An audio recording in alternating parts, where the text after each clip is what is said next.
Hello FPL Manager and welcome to the FPL Cougars show. I'm Chris. I'm Kieran. And today we are previewing Gameweek 10. In this show we're going to be analysing each upcoming Gameweek fixture, predicting the potential key players, differentials and working out where those pesky clean sheets might come from. Towards the end of the show we'll be discussing captaincy, revealing our teams and planned transfers, as well as picking out our Cougar Hub picks and answering some of your questions. So there's a lot to get through tonight, isn't there, Keek? Yes. Are you looking forward to talking FPL after these sort of back-to-back duddy game weeks? Oh, I'm a little bit ill at the moment, so yeah, but I'm I don't know, ill with the sort of week of bad FPL as well. So yeah, but no, happy to go through everything and yeah, looking forward to a better week next week. Hopefully. Yeah, I noticed a stat on Scout on Twitter who usually does some really interesting fantasy football related tweets. He said it's the first time we've had back-to-back game week averages under 40 since game week 5 and 6 of 2014-2015 season, so 193 game weeks ago.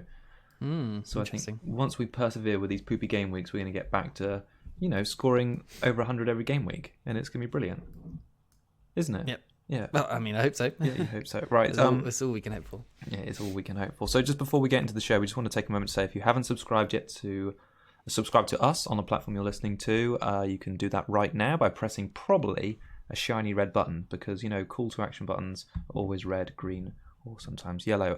Kieran and I are also active on Twitter, so you can follow us there at FPL Cougars. We're going to be doing every game week this season, previewing them. Right, let's all the promotion and faff bit out of the way. Let's start talking about the football. Let's start with your wildcard team. How did they get on?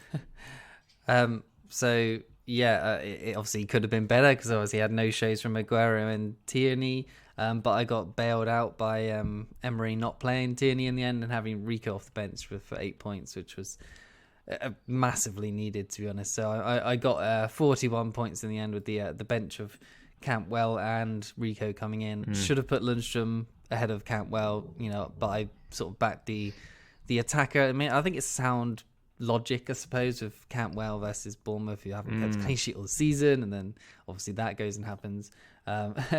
And then obviously Lundstrom against Arsenal, didn't expect too much there, and yeah, but anyway, so Ryan with a save point against Villa, wasn't it? Yeah, Villa. Yeah, it was. Yeah. So yeah, decent there. Trent blanking, annoying, but yeah, Rico coming in with the bonus is nice. Sionku, you could probably just I was obviously going to tell that could happen. They'd get rid of clean sheet as soon as I bring him in. And then, De Bruyne I bought back, obviously, because essential, I guess. But yeah, he blanked. Mane blank, Mount blank, Campbell obviously blanked. Went for Captain Wilson this week. What was you thinking behind that? Because it was a bit of a surprise to me. I saw that on Saturday.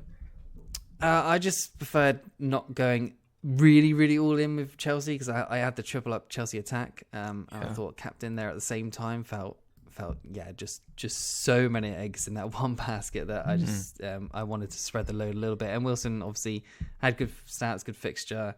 Nobody expected clean sheets in that game for either team. So I guess I got a bit unlucky, I guess. But yeah, no, the shining light was obviously apart from Rico coming in, was Hudson-Odoi with his 9 points in his bonus, and really happy. He looked great on the ball. Every time he was on the ball, he seemed to create chances. So happy to get on him early, and already got one price rise from him, and probably expecting more down the line.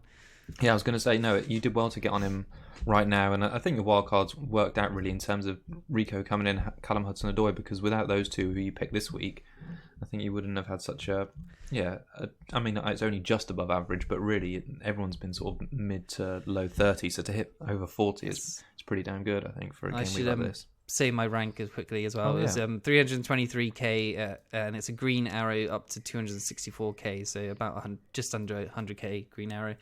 Which after Monday when Tierney didn't play, I was not expecting that. So yeah. Considering that's only 4 points above the average, it's quite a big jump. So that's all right. My game week was fairly similar, really. Unlike you, Kieran, I've got a lot of faith in Lundstrom. I'm happy to play him against Arsenal. I was just backing that clean sheet and it came in. My points mainly came from my defence, so I've still got Dean. Shout out to all the fellow 20% Dean owners, 6 points. Yeah, first game of the week. I'll see that come in. Tomori, 5 points. That was pretty much it. I think those three were my sort of main returners. Sterling got that little assist. Captain Abraham, like many other managers. I can't believe how highly owned Abraham is now. Like nearly 46%, I think, of the game now own him. Incredible number. And he had another price rise. I think it was Sunday or Monday. So, yeah, he's well backed now. But yeah, he let me and many other managers down. Obviously, Mane, Mount, blanky blank, and Pookie, blanky blank blank blank. So it was pretty average really, quite literally, just one above, and I didn't need to use my bench, but Zinchenko sat first bench there with his little knee injury, just looking ready to get transferred out ahead of game week 10. All in all right, cool. Right, shall we just have a recap on who actually did do quite well from the FPL Cougars mini league this game week? Okay, yeah. So game week 9 manager of the week is fourth quarter. B Pinnock is the manager's name. So we've got 67 points, no chips played, a game week rank of 13k, and yeah, overall rank of 98k, up from 478k. Nice. And he's 139th in the Cub League. He had Dean, like you, another Dean owner, started Lundstrom as well over Lanzini, which is an interesting one. Yeah, I like it. Lanzini was straight on his bench, who got 6 as well. Hudson-Odoi as well, the 9 points. David Silva with 11 there. Nice. Vardy, Wood, Jimenez, captain. And so, yeah, just basically all the kind of people who returned, which wasn't many this week. He was pretty much on them. So, yeah, he got a decent score. So, well done. No, nice one. And Omar's still top of the mini league, it looks like. Yeah. 581 points, fantastic. So we'll keep an eye on him as the season goes on. Right, let's talk about the Cub picks, Kieran, because that's something I am doing okay at. Yeah, okay, so obviously you managed to go first and pick Doherty. Yeah. Who I wanted as well. And he got the assist after being benched in the end. But he got the assist for, I think it was a penalty, wasn't it? It was. Looked like a dive, didn't it? It did look like a dive. But yeah, he got 4 points. And I guess he got a yellow card as well. I didn't actually notice. But 4 points for him. And then I had to go for my backup, which was Harry Wilson. Like I said, who was your main pick? It was Doherty, but obviously that was right. Yeah. So Harry Wilson, Norwich at home. Everyone expected clean sheets, or not clean sheets, sorry, goals. And I thought he'd be involved at least a little bit.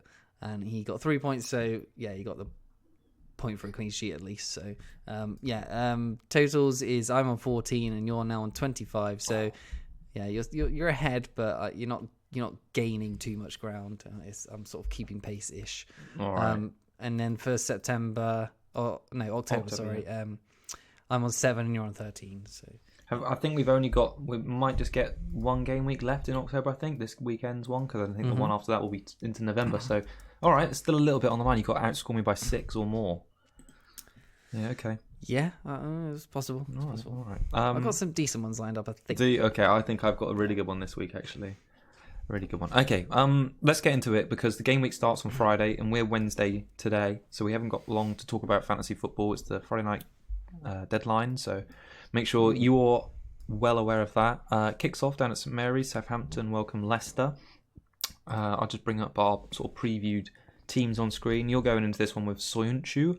I don't think I'm going to go into this one with any of the players, which isn't that fun, but what have you liked about Leicester recently, I suppose? Well, I want to start this one off because they're picking up these points, and you and I don't have players, but I keep looking at Vardy and Maddison thinking, ooh, what do we do? I mean, you say I'm going as that with Sionku, but I might even bench him because Southampton have scored in pretty much all their games other than 2. Yeah. So they seem to be scoring at the moment, and I don't really fancy Leicester away here. Okay. Maybe to score with Vardy and Maddison, as you say, because obviously Vardy's looking pretty good. But defensively, I'm not that keen. Lundstrom, Rico could either come in. Yes, I'll have to see, to be honest. But I'm wavering on the Sionku place in the team at the moment. And that's really interesting. He may be benched. Yeah, I actually had a question on that from Wodan52 on Twitter, who said, is double Leicester defence a good idea? Chilwell or Evans alongside Soyuncu? Evans has better bonus point potential. But like you brought up a minute ago about Southampton's scoring record, I look back, taking this just one game week, Saints have scored in every game that Hasenhüttl has been manager at home. So I can't see a Leicester clean sheet happening on Friday night. They've looked a bit suspect defensively, despite their XGC being so low for a while. I mean, they could have conceivably conceded that second goal against Burnley at the weekend if it wasn't for the VAR interference. Mm-hmm. I've been a bit, not totally unimpressed with them, but Soyuncu feels like he may be cheap, but I wouldn't want to be starting him every week because I don't think you can rely on him as well as Tomori or Lundstrom, let's say, in that sort of price bracket. Yeah, I mean, that's what I mean. Like, Southampton's XG is actually 6th over the last 4 weeks of all teams, so 5.93, and so that's pretty good considering Southampton. And like you say, Leicester at 4.7, he is benchable for I don't know, a player with a better fixture, which Southampton with Ings looking in form, I'd imagine there's no clean sheet, and he's probably not going to get any bonus or anything. So, what's going on with Ings, Keek? What's going on there? Everything says no, but he's just like, wrong. I'm just going to score every game week. He looks good, right? He's being consistent at least. He's 5th overall for XG for all strikers over the last 4 weeks of 2.36 with 3 goals.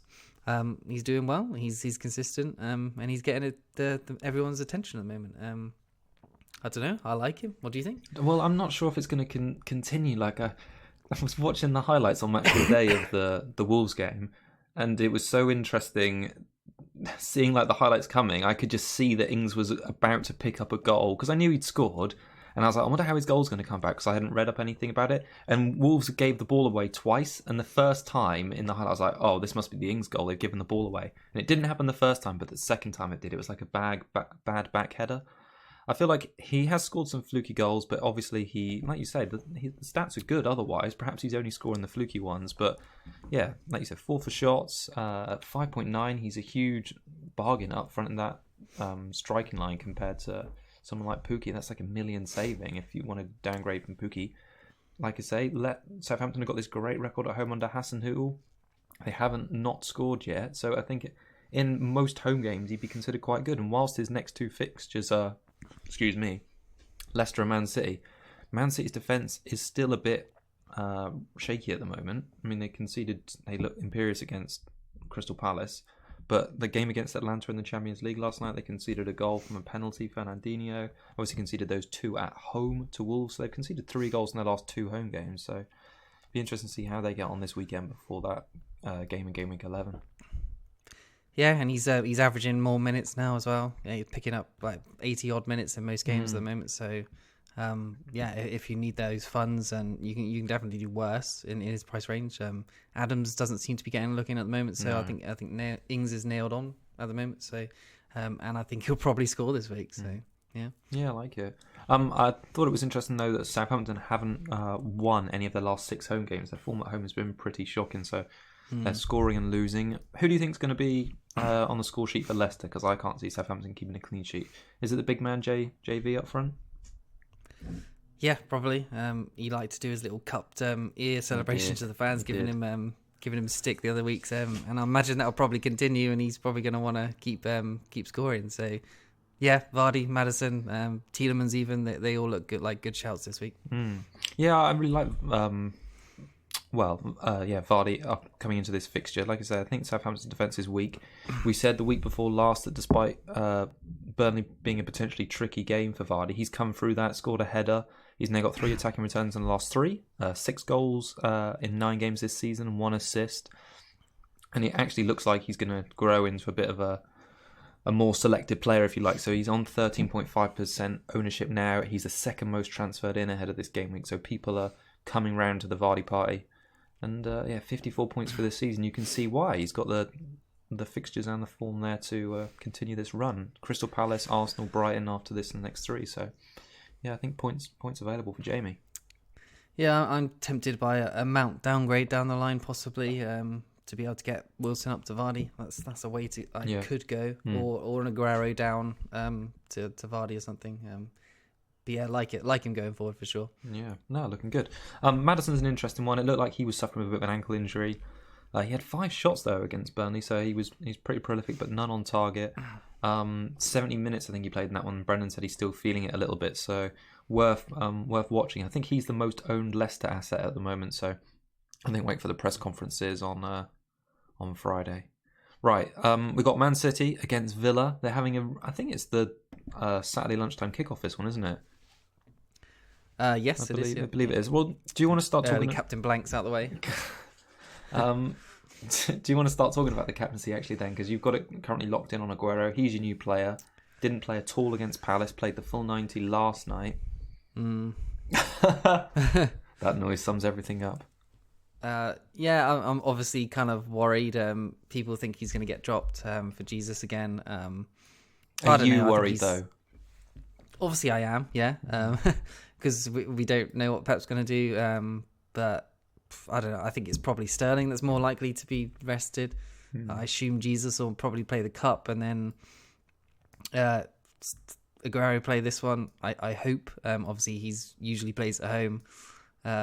And usually does well, doesn't he? So it's on Aguero for now. I think I have to back him. He's 12.2 million. I don't think with Rodri out at least with his pulling his hamstring last night in the Champions League. Yeah, I think KDB was playing further back. He's sort of at the middle midfield too. So obviously he still can get assists from there, but he won't be getting those forward runs into the box as much. So I think KDB is possibly a good vice, but I don't know if he actually is a good vice because they don't have that many midfield CDMs because Foden isn't really one, and I don't imagine Foden playing this either. So yeah, I hope Aguero plays. Hopefully Jesus plays in the cup the week after. Sterling's probably due a rest. I think he's had something like 6 times 90 minutes in a row now, including England games. That's crazy. So the last time that happened, he was subbed the next game, which was against Watford. So that's likely, in my opinion, obviously. But Pep saying great things about Sterling, that may not be the case. He may not get benched anyway. So, but I think I've just got to hope if put it on Aguero. I assume the same thing will happen next weekend, like he did this weekend. If he doesn't play, he just won't come on. So I've got to get the vice in the right place. It's either De Bruyne or Mane, I guess, or maybe even like Hudson-Odoi. Who knows? Yeah, spread it about a bit. It's interesting what Pep said about Sterling. So after the game last night, he said the day after the game he could play another. The regeneration is incredible. When he made Sterling sound like a robot. And he can play both sides. So I think that should be any football player, though, right? Like, probably you have the evening and everything to rest, and then they're professional athletes. They could play another game, right? I don't know if they did. There's some leagues, isn't there, in Scandinavia where they have to play a lot of their games in like a 2-week break because of how much daylight they get, and they got to play like a full league season very quickly. So yeah, probably some athletes could do it, but for the Premier League, yeah, maybe not. Well, it's Villa who rock up to the Etihad on that Saturday lunchtime. I was having a look at their stats, and they're actually the worst for shots conceded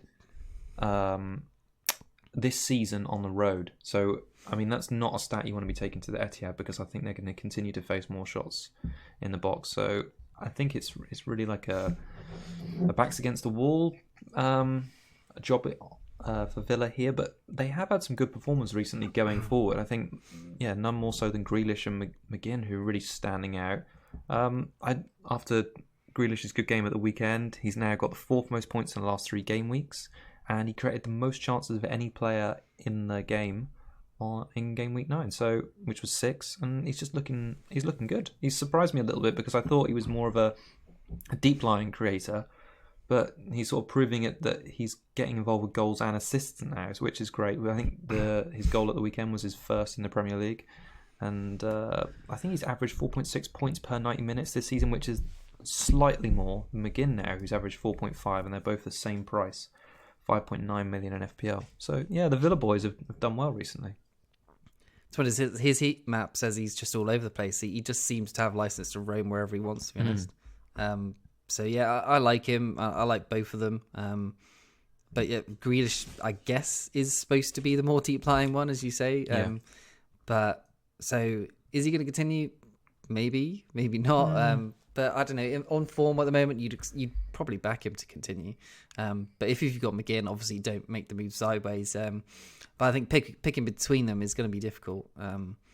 Say when we get onto them later, that is, or when we pick one of them for our teams, it is going to be tough to pick between them. I think they've shown in the first 8 game weeks of the season they're going to be a good sort of mid-table / top of the bottom half, if that makes sense, Premier League team.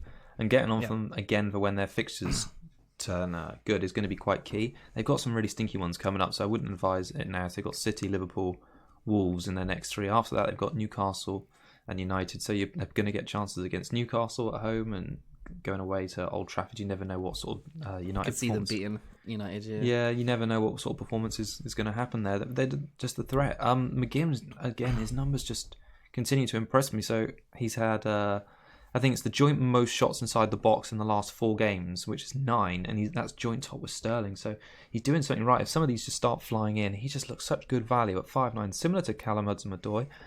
I think it's almost this season we are really getting spoiled with a wealth of players who are scoring a lot of points, and I think that's why it's proven so difficult to consistently climb the ranks. You think you're doing it right with getting lots of premiums in your squad and building around that, but really it's just like the mid to lower price players that are just sort of surprising us all, let's say, and performing well. And the Villa players are a prime example of that. Target as well. I think he's the 3rd most point scoring of any player in the last 3 game weeks after Ings and Alonso. I mean, who would have said that? Very crazy. Yeah, and McGinn would have had an assist if it wasn't for the VAR overturning that. I think it was foul on Matt Ryan, which I think was nonsense, really, wasn't it? Because it wasn't really a foul. Which was, I don't know why VAR overturns that when some of the other ones are just so blatant and they don't do anything. But yeah, what else was going to say? I don't know. Say whatever you want to. I've completely forgotten. It's an open forum, Kieran. Yeah, no, I was going to say Villa are probably going to score in this game, right? We don't expect Man City to do that well here, especially with Otamendi, I guess, having to come back in with Rodri injured. Or Stones. I mean, Stones wasn't even picked last night in the Champions League when he's fit, and he decided to put 2 CDMs there. I think Oscar on Twitter asked us what to do with Otamendi. In my opinion, if I had him, I don't know, if I've got a free transfer, I'd probably get rid. So because Man City have got the 5th worst. No, not 5th worst. So 5th overall XGC is 5.27, which is actually worse than Bournemouth. Wow. So. Actually, maybe it wasn't 5th. I haven't got it down here. I don't know where I got 5th from. But 5.27 over the last 4 weeks, which is worse than Bournemouth, which you would never expect, really. No, it's just there's so much change. There's so much change. I also noticed that Pep hasn't started Walker or Cancelo twice in a row at any point, because I was thinking, well, I'm going to get rid of Zinchenko finally this week. Which of their left or right backs can be most trusted? And I think Walker was not injured, ill. And Zinchenko obviously now has a knee injury, which they kept quiet, haven't they? But so I imagine Mendy came off at like 70 odd minutes last night. I imagine Mendy must be nailed on for the time being, and I would guess Walker is too. But obviously Cancelo can play either of them. With Walker coming back in yesterday, it's just a minefield, though, isn't it? It's just a minefield. Yeah. So yeah, like I said, I think sell them and enjoy some 6-2 victories or something, you know. So I think triple up attack is definitely possible at the moment. Yeah, now that makes sense. Should we talk about Brighton against Everton? Saturday lunchtime fixture at the Amex. Dean. Woo! I'll just start by mentioning him. I feel pleased. It's like he's almost like got me those 6 points, and he might be sailing out of my team this week. But yeah, it was just really his first return of more than 2 since game week 4. I've put that. Well, when I was writing notes, I was like looking at all the stats, and I sort of came to the conclusion maybe it is a bit difficult to get rid, because he's had 4 key passes, or he had 4 key passes in the game against West Ham, 1 shot off target.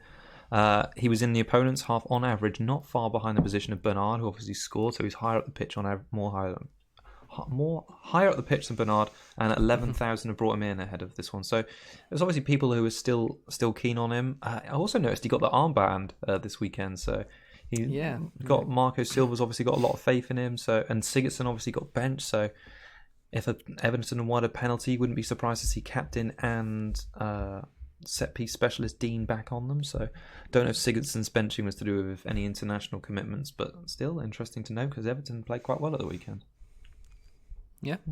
What's said to look out for on the Brighton side of things, Keith? So over the last 4 weeks, they've actually been the worst of all teams for XGC, of 8.9. Wow. But they've only actually conceded 4. So obviously that tells you that they're actually playing better than what they should be. In my opinion, they look good. So maybe ignore the XGC here. Yeah. And I think obviously Ryan has been doing well. Rose again, I think on Monday maybe up to 4.7, same as Pope now. He's 15.3% aim, which I thought was actually higher than I expected. Yeah, so he's doing all the right things. He's second overall for points, or maybe third now after Monday night. But yeah, 0.5 more expensive than or 0.5 less than Patricio, who's just ahead of him with 41, I think it is. Yeah. So yeah, 6 saves in the defeat to Villa, 3 points. Yeah, gold dust when you're conceding and losing the clean sheet. So yeah, he's when he gets oh sorry, what am I trying to say? Yeah, when he concedes, he gets the saves, usually gets bonus, or if he doesn't concede, he'll get bonus. So yeah, in my opinion at the moment, I think he's kind of just around the sort of Pope sort of pick or Anderson. I think all three of them are good picks at the moment. Yeah. What do you think? Yeah, I think there's a lot of keepers out there who seem to be doing well this season. Henderson as well, obviously, now that Sheffield United are racking up these clean sheets and these save points. Yeah. He's right back up the top as well. It sort of surprised me that Patricio sort of came out of nowhere and is top of all the goalkeepers, but I do think he's probably, for me, 0.5 too expensive. Hit like similar to Pickford, really. Like Pickford had a good week this week, got 8 points, but that sort of 5 to even 5.5 million goalkeeper is just like a strange price bracket for me. So yeah, I think that you've had Ryan since the start and stuck with him makes sense rather than messing about, because I found that on Wildcard, didn't I? At the start of last season, I had a goalkeeper. I think I had Fabianski and traded him out for Hennessy at quite an early stage of the season. Fabianski just ended up having a great season as per usual and continued to Hennessy do. Hennessy got injured and lost his place, exactly. So yeah, just don't make any keeper moves. I mean, I'm only really talking about Ryan just in case you're looking for him on Wildcard or something like that. But yeah, I think he's a good pick anyway. Yeah, I think I like it. It was interesting to note, sorry, just once more on Everton before we move on, that Richarlison got shoved back up front and Walcott came into the side again. So Walcott actually had the most shots of any midfielder in Gameweek 9, which is pretty amazing, with 7. Richarlison played back up front, obviously got the assist for Sigurdsson's goal. He had quite a quiet game though by all accounts. So 2 shots, he hit the woodwork with 1, and only 1 of the shots were in the box. So it remains to be seen how he gets on up there. But do you remember last season we all got quite excited that Richarlison was out of position playing striker and nothing really came of it. I think he got the odd goal, maybe one at Leicester, but I remember while I had him in my team. But yeah, I think he was better when he's played out wide. So yeah, which way do you see this going? Because you said you were surprised to hear I might get rid of Dean. Do you think this could be a cleaner for Dean at Brighton? I mean, yeah, possibly. Yeah, I mean, Brighton's sort of XG for scoring goals is not great at 4.82. So they've only scored 4 goals in the last 4 weeks. So, yeah, I think 3 of them was against Spurs. Yeah. So, yeah, I wouldn't be expecting Everton to concede really. Although, Gross is someone who's looking quite good at the moment. He's 6.4 million and he's 0.6% owned. And obviously he was a little bit of a FPL hero a few years ago. But yeah, he's flying under the radar a little bit with he's second overall of all players for XA in the last 4 weeks of 1.78, only behind KDB, which is pretty good. That is good, and obviously second for all players for key passes of 13 behind guess who? Do you know? Trent? No, Grealish. Oh, okay. Which is interesting as well. So, yeah, if some of his teammates can start converting these chances he's making, he's going to be all right. He's played 90, 81, and times 3, 90 in the last 6 weeks. So while Trossard has been out, he's looked good. An assist and 1 bonus in a 2-1 loss. 6 points last week. That's pretty good. Okay.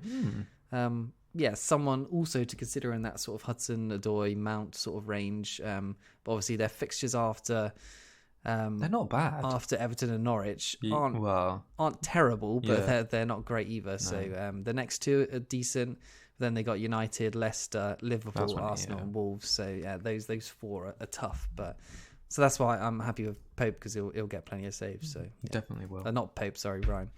All right, should we move on to Watford against Bournemouth? Yep, not much to say. No, I haven't really got a lot. Especially for Watford. Yeah, go on. Do you want to get it out of the way? Because I look at that. Like I think it was 2 weeks ago or a week ago, and I was doing looking at Watford. Nothing is inspiring at the moment, apart from Jan Matt Kieran. Well, yeah, I haven't got anything down for him, unfortunately. But no, I've just got Welbeck injured in the first minute. Lol, just retired. No, Kieran, no. I've got that written down here. No. Yeah, ex-United legend, maybe? Ugh, No? God. No. Yeah, other than that, the Janmat, I guess, looked good. But I haven't got any stats, sorry.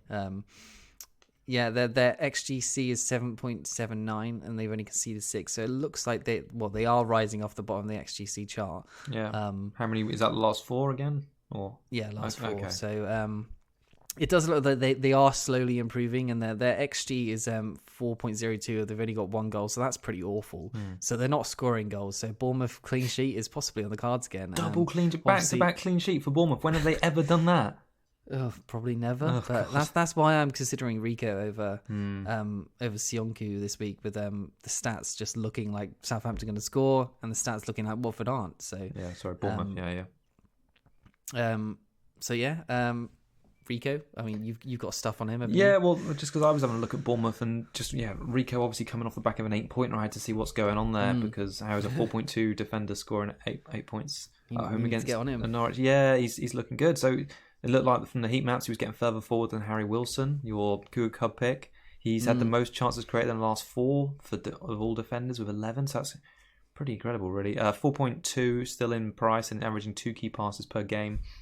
He looks like a great option either for the bench or the odd game that he might play. I still feel a bit reserved in my 4-4-2 formation that I'd rely on him week in, week out. But at the moment, his numbers have been good, and if he's on set pieces and free kicks like he is, you never know where he might pop up with an attack, an assist, and an attack inside. But similarly, he could easily go on a run where he is just doing 1s and 2-pointers for weeks upon end, and that would irritate me greatly.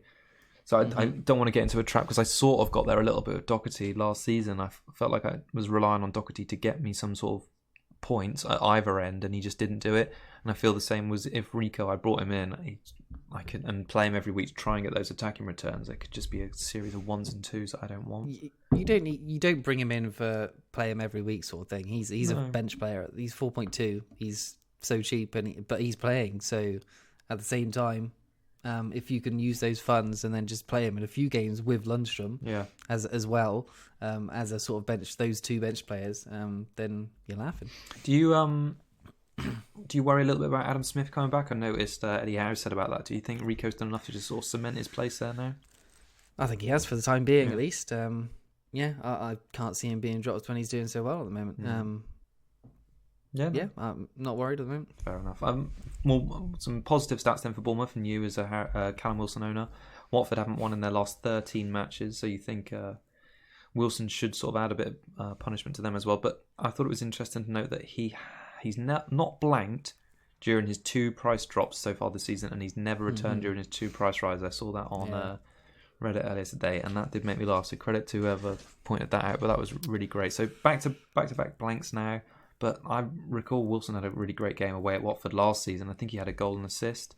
And it looked like he had a fairly decent game against Norwich. He was sort of doing his usual output, looking like he could create assist. He had created that big chance for Dom Solanke, I think it was, who just hit us like a 6-yard scuffer right at the goalkeeper. And Wilson had a couple of shots as well. So on another day, I think Wilson could have returned there. But I don't know. I suppose it's irritating for you watching all these points come in for Wilson weeks on weeks, and then you get him, and then I won't be surprised if he blanks again. Like you said, number 1 FPL troll. It'll make me think about getting rid of him, and if I do, he'll start hauling. I think I've just got to keep him for the time being. Just no matter what happens. I should never have got rid of him in the first place. If I didn't get rid of him in the first place, I would have been laughing and not worrying about this right now. But like I said, he's possible even like for a vice captaincy shout because Watford have been so bad. Yeah, I agree. I'm also almost getting to that stage now with Pookie. I feel like I don't want to overmanage for some of my players, and I should just let them try and get on with it. Like things like Abraham, like it was frustrating that he didn't score at home again this weekend when captain. But watching the highlights, he has. I mean, we'll get on to Chelsea in a bit, but he had some great chances, looked good, and the same with. I'm a little bit more concerned about Pookie, but I feel like he's still got the history on his side with Norwich that he's just going to be a good striker, and it's just not working out at the moment. You've got to remember he's only 6.9 million. There's players in my team who are way more expensive than that aren't doing this. We thought that about Mitrovic, right? He had sort of history in the Premier League as well, and obviously last season had the stats for a while and then just went off a cliff. So I don't know. Are you keeping him? I'm trying to think how many times. No, we'll talk about it later. Yeah, I'm trying to think how many times he's blanked in a row now. I think it's 4, but I'll have a little look in a minute. All right, it's West Ham welcoming Sheffield United to the London Stadium. Saturday 3:00, I think, as well. You've sort of departed all your West Ham players now. Do you look at Haller and think, oh my gosh, memories? I didn't really want to get rid of him in the wild card, but obviously had more and better fish to fry, I suppose. But yeah, he was looking good. But last week, terrible game for West Ham. Didn't really produce anything at all. Really poor against Everton. Yeah. But yeah, and I fancy Haller to possibly turn it around here. But obviously Sheffield United have been so good defensively.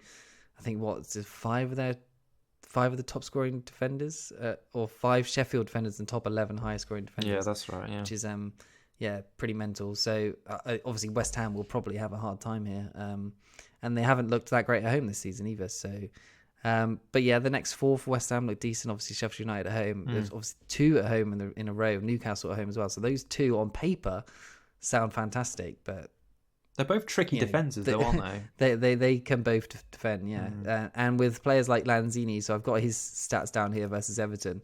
He played 90 minutes. He may as well not have, because he had 1 shot, 0 key passes, 0 big chances created, XG of 0.0 and XA of 0.0. So I don't know how you managed that in 90 minutes. He was just obviously nowhere. So yeah, Yarmolenko got benched, which I'm not sure why, but he came on at 45 minutes, and at least he did get some stats. At least he got some actual digits in those stat numbers. So, Haller didn't do much either. But what do you think about West Ham going into this one? Yeah, it's been a strange sort of strange couple of game weeks for them. I thought it was really like you say, just lackluster, a little bit lazy against Everton. Didn't play particularly well. Roberto was the interesting one, 4.4 million goalkeeper. I thought he looked quite active in the highlights just because Everton peppered his goal. But I don't know, it's something happening at West Ham where they can go through phases of just looking really good with that attacking front 4, and then other times they can just look so lethargic. It looked like Felipe Anderson. I had a look at the heat maps after the game just to double check I wasn't sort of not seeing things correctly, but he was playing so deep and just trying to spread balls around. He just didn't look particularly dangerous. So yeah, despite them having some fairly good looking fixtures on paper over the next 3, I'm not sure. One thing I picked out on Sheffield United actually coming to this one was their defensive record. So I know it's been great, and we talked about it. So yeah, 5 of their defenders in the top 11. Henderson second highest scoring goalkeeper, and I think so. Let me just see here. So it was 4th. They've got the most clean sheets in the league this season with 4, or joint most. They've only conceded 5 from open play, which is the least in the league, and 7 goals conceded, I think, in total, which is the joint least in Premier League. Despite all of that, though, of all the teams playing away from home this weekend, they have conceded the most big chances on the road so far this season, 11, closely followed by Villa, which actually quite surprised me because I was all set ready to play Lundstrom this week, and now I'm so was I until I read that. Yeah, I'm having a bit of second thoughts about it because I wonder if they've been a bit deceiving on the road. So they've obviously conceded 2 against Chelsea, which people can do. They scored 2 away against Everton, had a tasty away win there, but they didn't look great. They got absolutely battered by Everton that day, and they scored 2 quite lucky goals on the break. And of course, they didn't. They kept a clean sheet against Watford, but I mean, Watford are just so dire anyway. So they're really unusual. I can't quite work out what away performance we're going to get from them because they've had such a mix of results really. So it's a difficult one. This one. It is only that away Everton game and that Watford game that they kept a clean sheet, isn't it? Away. And those 2 are sort of anomalies, I guess. Yeah, they didn't look right. The stats didn't really reflect what the final score was. I mean, Wilder came out after the game in the Everton one and almost said how lucky we've been, but we played really well. But yeah, it's a strange one. I'm not sure. There's things that make me think they have been playing really well recently. They've obviously just kept a clean sheet away against Arsenal, so that's fresh in the minds. But I don't know if they're going to do the same on the road against West Ham. Yeah, really tricky one. So you and I have both got Lundstrom. At the moment, he's just first bench. And I haven't quite figured out my transfers, but I got Zinchenko in there still. So maybe I'll just play him instead of Zinchenko. But yeah, there's a lot to consider. Yeah, so that makes it difficult for me in all senses because I've got Tierney who might not play at all, and then I've got Sionku who's probably going to concede, Lundstrom probably going to concede because they're away form, and then Rico at Watford away as well, who's is Bournemouth defence, and Watford could turn it around at any point. Who knows? So it's difficult all round for me, I think. Yeah, it's a tricky one, and for many managers, obviously. Yeah. All right. Well, we did have a question actually from Chris Calloway on Twitter who said, has it got to the point where we should just consider playing Lundstrom in every game? I mean, that's exactly what we're talking about here, just because we're not sure. It's funny, really, when you look at the baseline or the headline stat on this, Lundstrom is the highest scoring defender in the game right now. And then we're taking that information and we're saying, should we bench him away against West Ham? Not typically a really difficult fixture. Maybe we should just go for it. Yeah, maybe classic case of overthinking something which should be quite obvious, but yeah. Yeah. Classic case of FPL-itis. Right, so you talk about Burnley against Chelsea against Burnley? Burnley against Chelsea, Turf Moor. Mm-hmm. Chris Wood, Kieran, are you going to try and sell me on a Burnley striker this week, please? Do you want to be sold on one? Yeah, maybe. Just give me the brief on what he could be like as a Pookie replacement. Okay, so 6.2 million, obviously cheaper, way good. Cheaper, yeah. 1.4%. Obviously, he's not really under the radar anymore. Like, people know what he's doing. They're just not but buying he's still him. only 1.4% owned, and yeah, people aren't buying him, like you said. But he's had 13, 7, 2 and 5 in his last 4 games, so obviously one blank, but pretty consistent. Yeah. And obviously with Barnes out, not really sure for how long, he's become the main man. And even with Barnes fit, he was the guy further forward. So yeah, Chelsea at home, obviously difficult. Might get something. Chelsea's defence hasn't been that great, but obviously are looking better currently. So yeah, I mean, why not? He's got Sheffield United away after that, then West Ham at home, Watford away, and then Crystal Palace at home. So the next 4 look good for him, to be honest. And he's first for XG in the last 4 weeks of 3.59 for strikers. Decently above Tammy, which is kind of a surprise at 3.24. So he's had 4 goals compared to Tammy's 1. So, I've got 3 question marks here. Why aren't we all on Wood, right?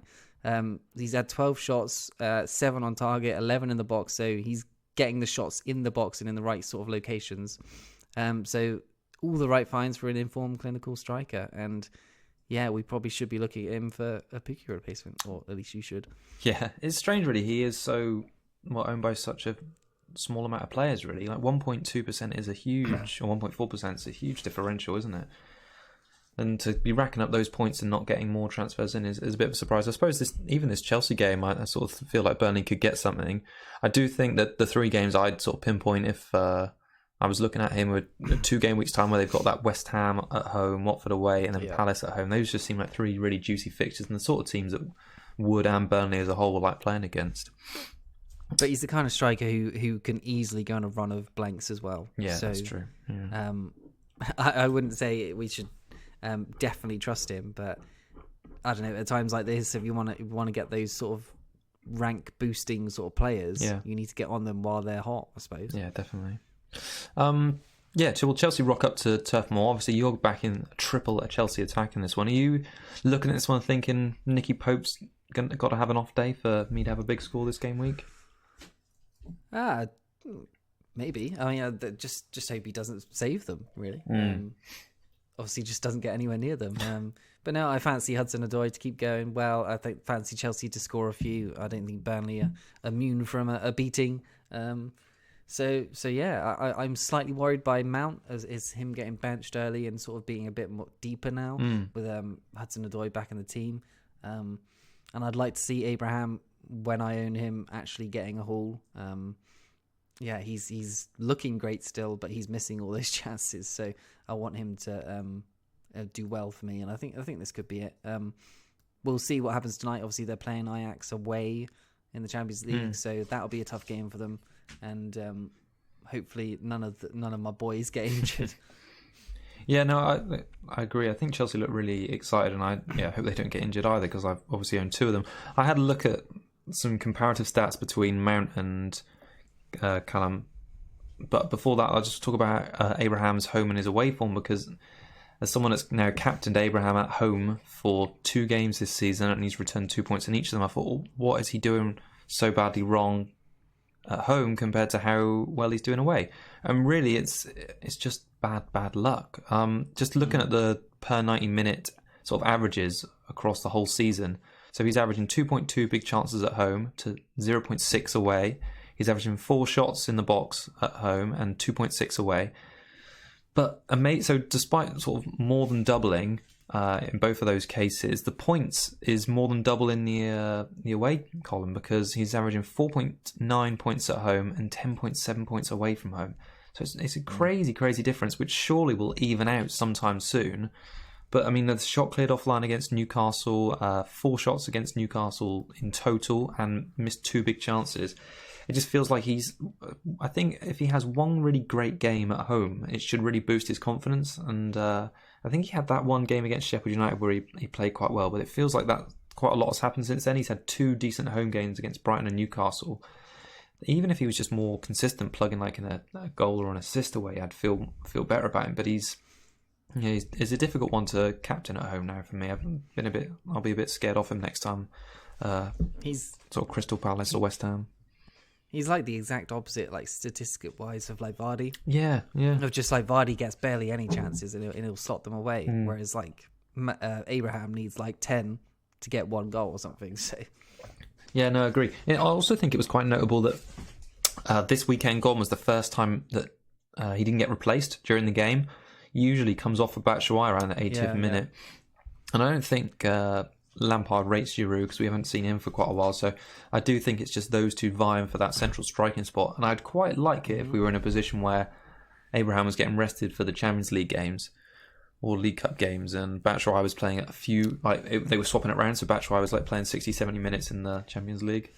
I guess we'll see tonight. Yeah, it'd be interesting. So on Mount against Callum Hudson-Odoi, both have had quite a lot of transfers in for this game week. So Mount's had 50k, Callum Hudson-Odoi has had 66. So comparing the last 3, bear in mind Callum has played 40 minutes less.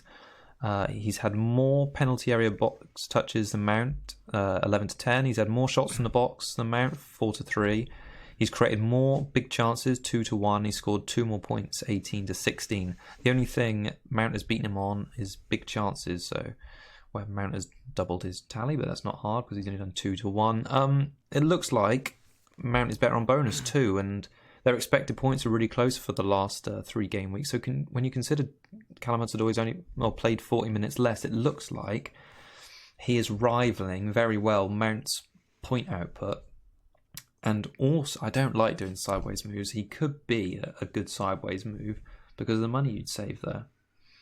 So yeah, I don't know what you think about that. I mean, you've got both, so you don't really need to worry. But I imagine from your point of view, if you were looking to upgrade your team, you'd get rid of Mount over Callum. Absolutely, yeah. It's I'm looking over the next few weeks of possibly taking Mount out, like I said earlier, of just assuming Hudson-Odoi is nailed, assuming Hudson-Odoi keeps looking good, and if Mount is regressing, then Mount out to be able to upgrade elsewhere looks like a perfectly viable option for me and for others as well. Yeah, no, like it. All right, should we move on to Newcastle against Wolves on Sunday? I think we should. You're having a coughing fit over there, so I'll move right on. I'll start talking about Wolves while you crack on with that. Sorry, just all the time. I think Wolves are looking like they've still got this good set of fixtures. Newcastle, Arsenal, Villa, Bournemouth, Sheffield United in the next 5. Well, I just think the things to like about Wolves and things to dislike about them, is Jimenez at the moment, because he's created the most chances of all forwards in the last 4, which is 8. He's people have noticed that because he's had 52k transfers in this week. He's had back-to-back scores of 10 and 7.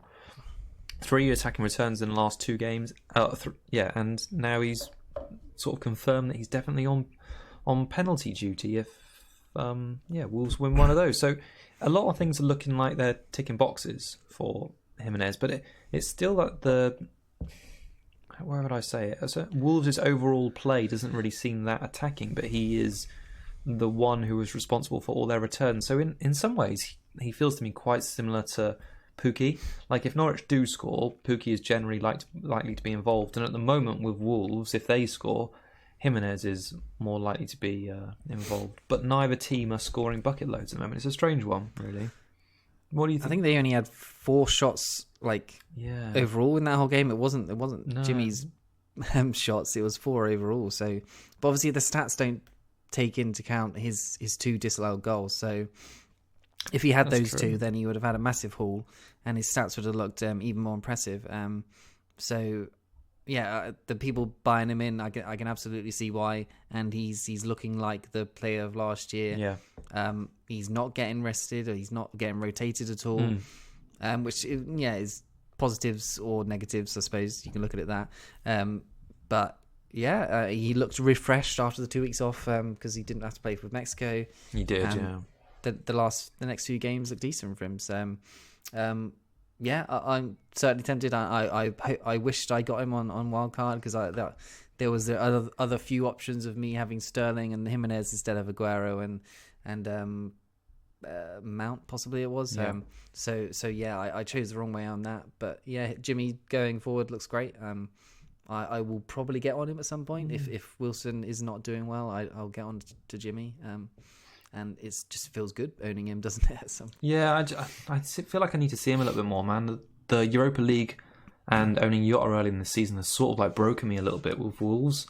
Just I've been like so badly burnt there. I was just holding on to Jota for weeks and getting no returns. And I think it was like a week after I got rid of him, he got like back-to-back returns and then got injured. So moving to a more expensive Jimenez, although he's now dropped in price. I think, is he 7.2 now? I think he's maybe 7.2. Yeah, he might have gone up to 7.2, 7.1. So he's not a big increase for me from Pookie, but yeah, it's a difficult one. It's a shame that this Newcastle fixture isn't like a tasty one, because I think they're going to sit in deep and defend again, and obviously it's a Sunday game after another Europa League game for Wolves. So yeah, let's see what happens there. What's going on the Newcastle side of things, Keek? What can you tell me to entice me to these Newcastle players?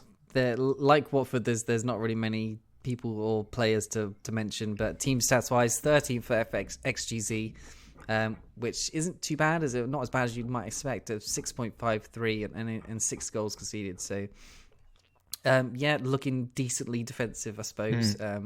No, they can sit in well. Wolves might struggle because obviously they're usually better on the counter attack with Traore and Jota obviously injured at the moment. But yeah, 19th for XG. So if you've got Bolly or Patricio, expect them to probably get a clean sheet here. The XG is 2.45, and only Sheffield United are worse. And obviously Sheffield United just don't seem to score really. Yeah. Obviously they did score on Monday, but they don't score much apart from that. So Joe Linton, Almiron still not really clicking. Saint Maximan has looked lively, but no end product at all. So yeah, I think they're a little bit screwed for goals at the moment. And after Wolves, they've got West Ham away, which is going to be tough for them as well, because obviously West Ham can defend well. Bournemouth at home is probably one they're looking to get some points in. Aston Villa away again, look for some points, but then after that they got City. I'd imagine a mauling there.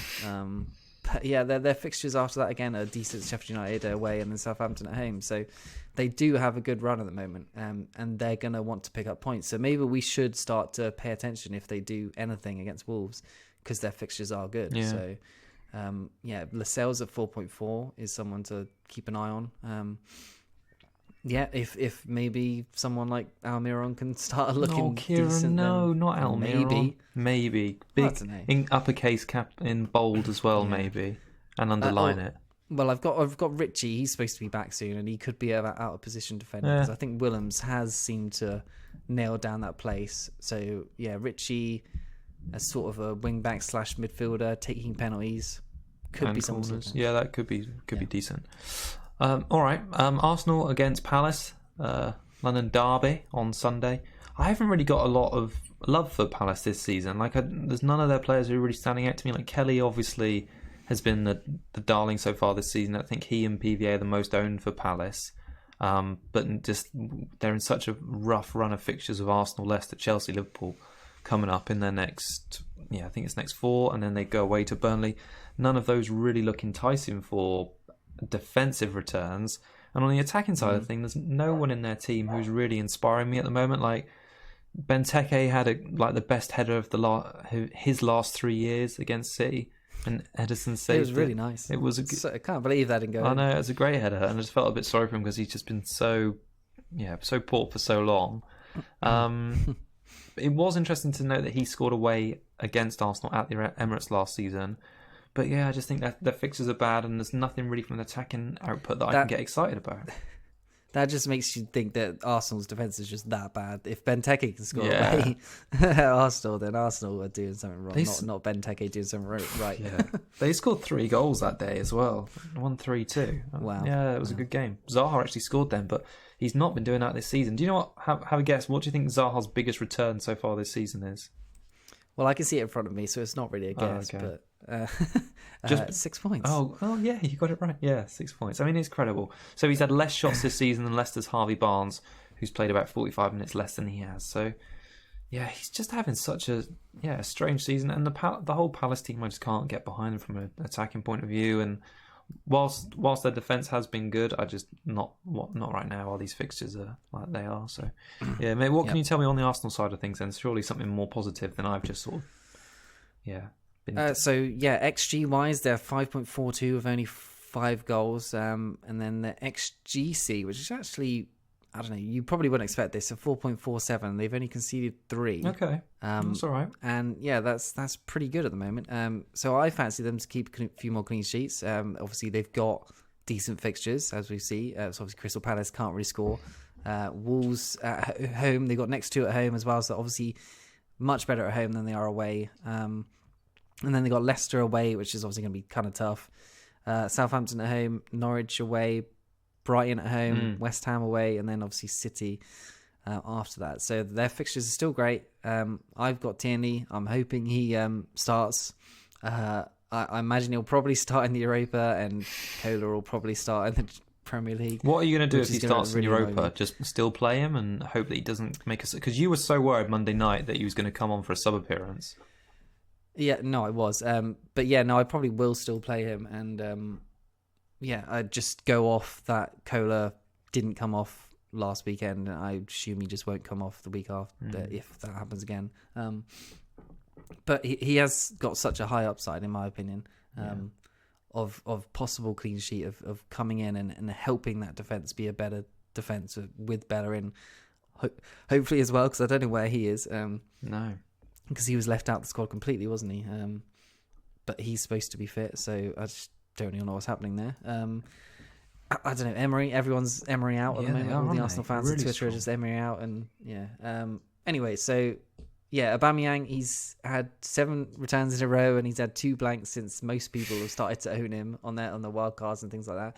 11.1 million, and he's 28% owned, so he's got a decent ownership, and if he's going to start blanking, then people are probably going to start to move on.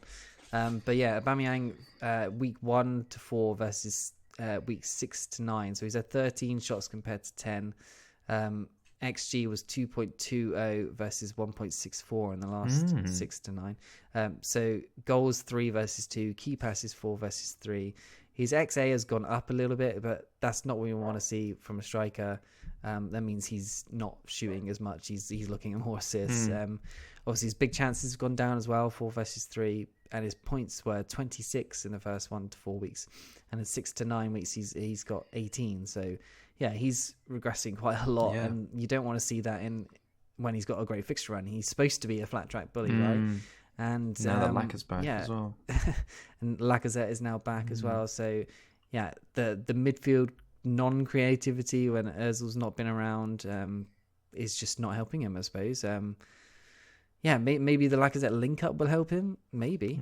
Obviously, he went to the left when Lacazette came on against Sheffield and looked okay, didn't do too much, but I think you've got to hold him for at least 2 weeks, I suppose, and then just see from there.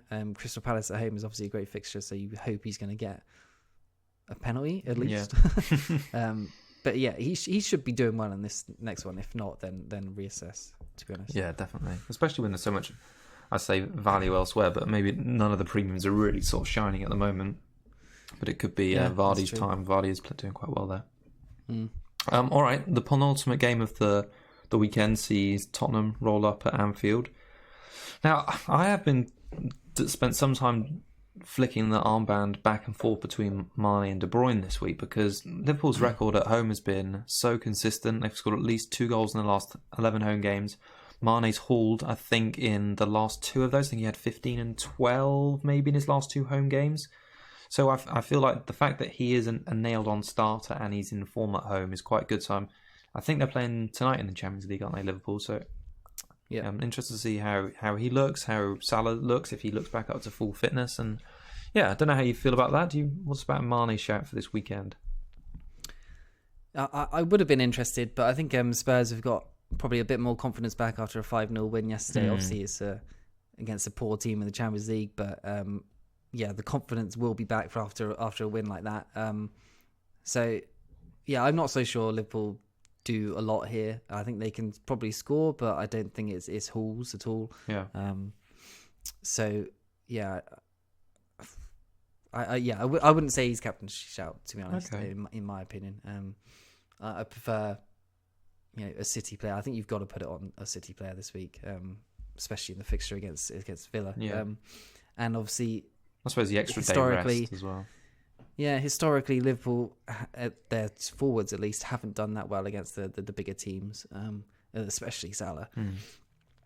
So yeah, I looked at Mane's points. He's had 15, 2, 3, 12 and 2. And Okay. to be honest, it's all over the place, isn't it? Yeah.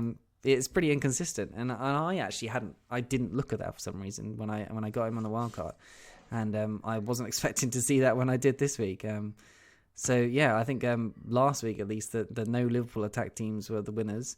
Obviously, Mane, if he didn't handball it, would have been a Mane goal, Trent assist, which would have been huge for a lot of people. So yeah, let's see how they play tonight.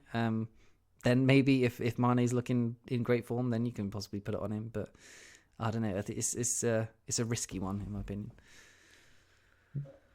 Yeah, no, I agree. It's a difficult one to pitch that double Liverpool attack or double Liverpool defence. I think it's about going to be the right time in the next 2 or 3 game weeks to get back on triple Liverpool. If you're not on it right now, I mean, there's some people who are doing well without any Liverpool, but yeah, I think if you're looking to load up on them at any time this season, it's probably going to be after that City game. Although that Villa away game does look good for them as well. Trent and Robbo, obviously Robbo pitched in with an assist and then picked up the full bonus in the game against United, which surprised me a little bit because apart from that assist, I don't think he looked like he didn't seem to do to the eye very much. But despite that, I'd been thinking about getting him in and potentially doing it this weekend for Zinchenko with a little bit of extra cash in the bank from somewhere else. But Dina. Yeah, well, actually, maybe Cantwell. You see, Cantwell and Zinchenko might go, but yeah, I don't know how you think he compares to Trent in the last sort of recent game weeks. They've looked good. As a matter of fact, I've got the stats down. Oh, okay. Tell me.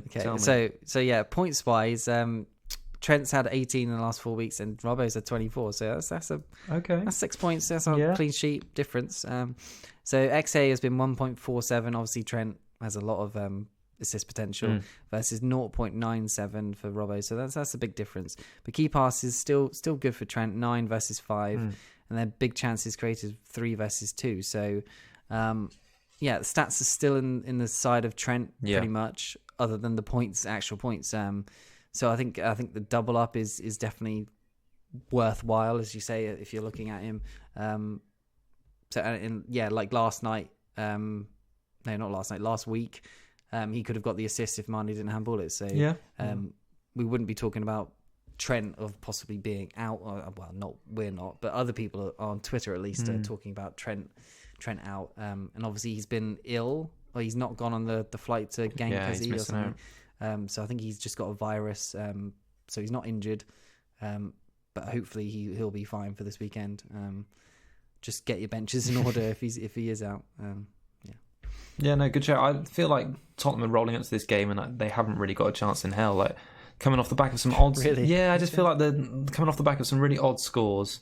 Like it doesn't seem like a team in a good place if you're getting whomped by like I don't know. It's just they're too unpredictable at the moment. And I think with Liverpool, that's what I mean.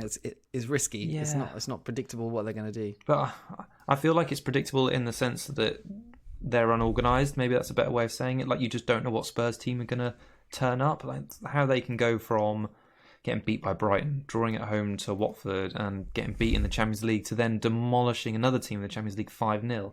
It just doesn't sit right. So I feel like if they go behind at Liverpool early, it could all fall apart again, like it has done against Brighton and Bayern Munich in recent weeks. And I just feel like you can't trust any of their players. I mean, Kane, for instance, in that Watford game. So Watford were bottom of the league. Kane, you'd expect, this is an easy armband pick here. I don't need to think. When Man City are playing a tough game against Palace and Liverpool playing a tough game against United, you think Kane's got a great fixture there against Watford. Definitely going to captain him this week.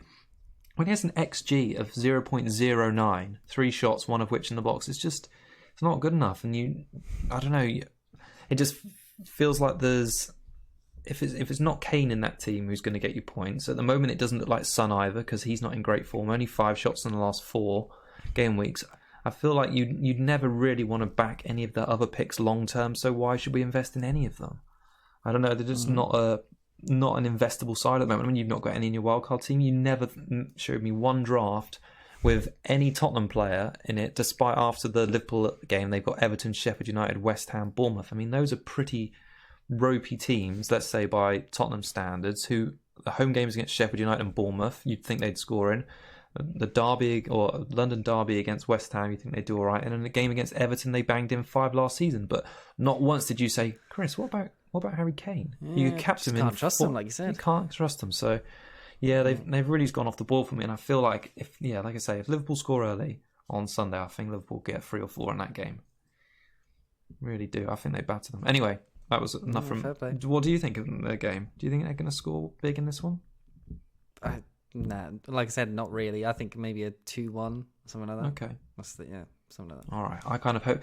I've just got this image in my head of like, did you see that England video of the highlights in the game they lost against Czech Republic?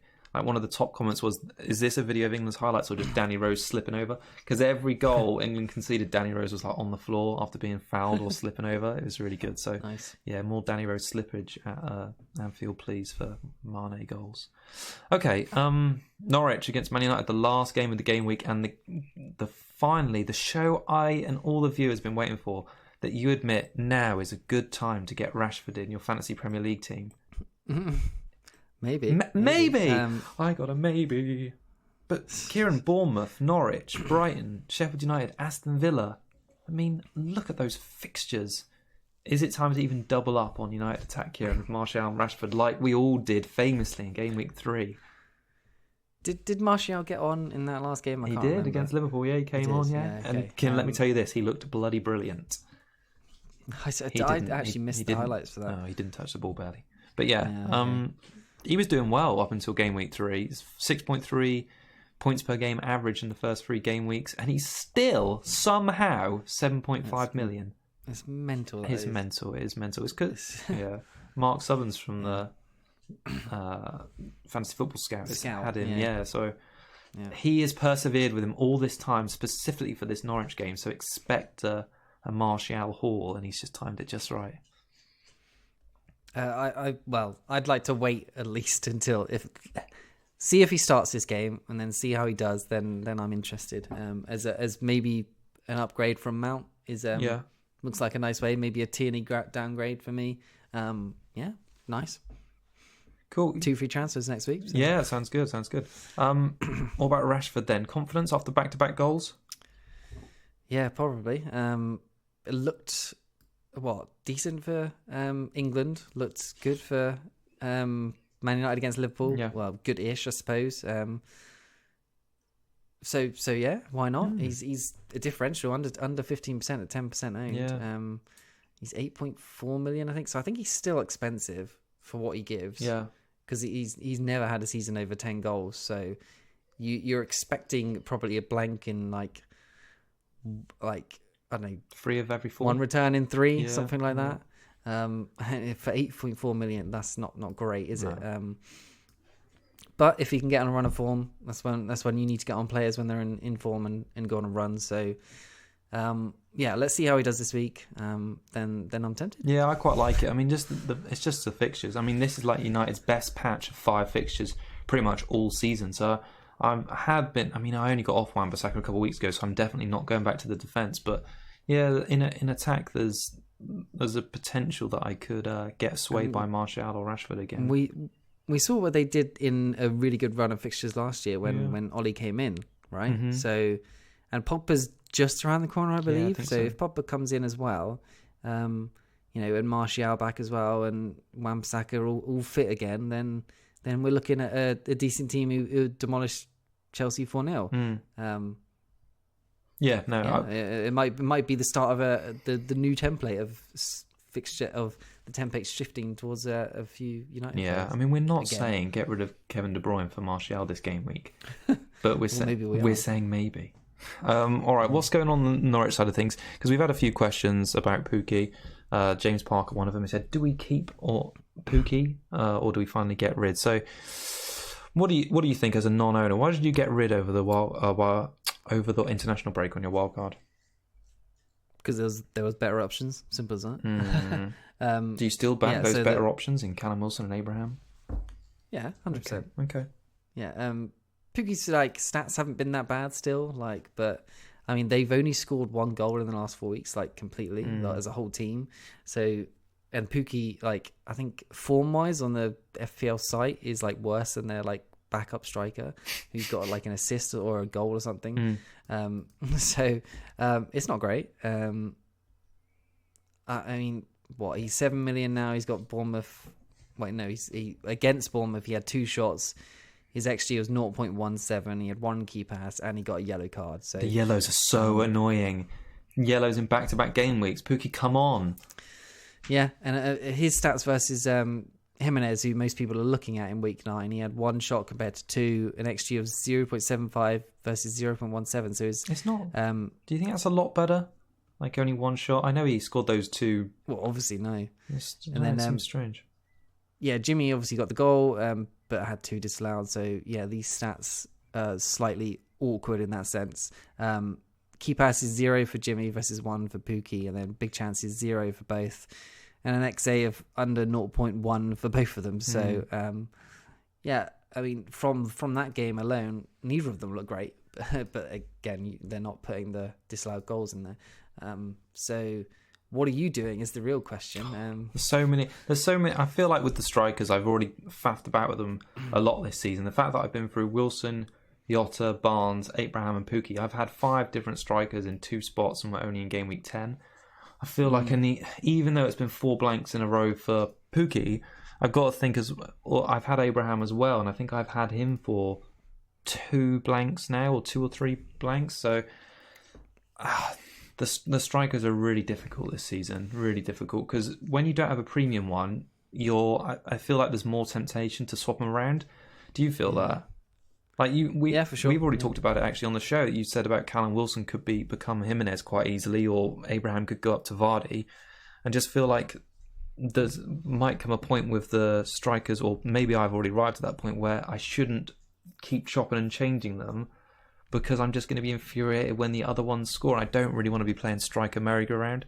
So my plan was to watch Pukki in this Man United game, because it's actually televised, and sit down and properly watch it and see how he looks, and then make a decision on that, because I'm not so keen on Jimenez's away game against Newcastle, or his stats, or his Europa League performance. The only players who I am quite interested in, funnily enough, Danny Ings, and saving a bit of money to spend elsewhere, because he looks like he's first choice for a team that do score well at home and can score away.